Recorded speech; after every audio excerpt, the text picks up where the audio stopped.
విజయవాడ తూర్పు నియోజకవర్గం 14వ డివిజన్లో వైసీపీ ఎమ్మెల్యే అభ్యర్థి దేవినేని అవినాష్ పార్టీ కార్యకర్తలతో కలిసి ఎన్నికల ప్రచారం నిర్వహించారు. నాడు నేడు ద్వారా 14వ డివిజన్ స్కూల్లో ₹1 కోటి నిధులతో అభివృద్ధి చేశామని తెలిపారు. జగన్ పాలనలో ప్రభుత్వ పాఠశాలలు కార్పొరేట్కు ధీటుగా ఉన్నాయని తెలిపారు. వైసీపీ పాలనలో అన్ని రంగాల్లో ఏపీ అభివృద్ధి చెందిందని తెలిపారు. కావున రానున్న ఎన్నికల్లో వైసీపీని గెలిపించాలని ఆయన కోరారు.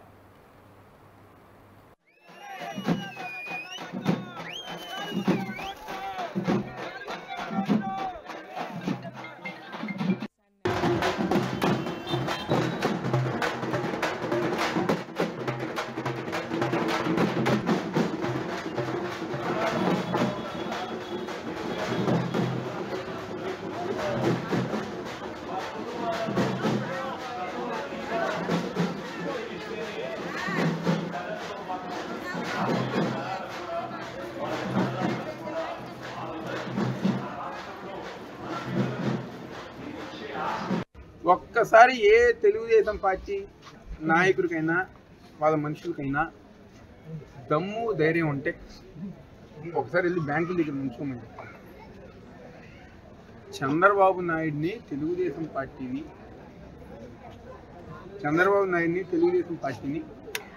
ఏ విధంగా శాపనార్థాలు పెడతారు. నియోజకవర్గం లోపలికి వస్తుంటే గద్దె రామ్మోహన్ని చేదరించుకుంది.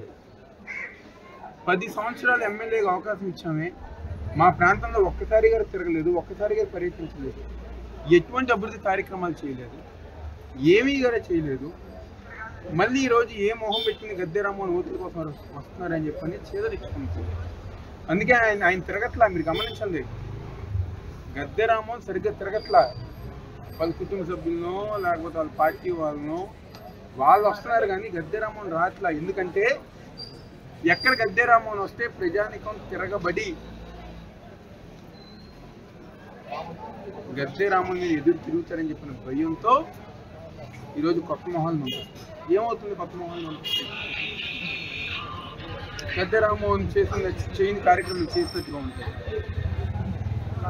ఈరోజు ఇంకో పక్క గద్దె అనురాధ గారు ఏ ప్రాంతానికి వెళ్ళినా ఎక్కడ అభివృద్ధి కార్యక్రమం జరుగుతుంటే అది ఆప్ చేయాలని చెప్పిన ఎలక్షన్ కమిషన్ కంప్లైంట్.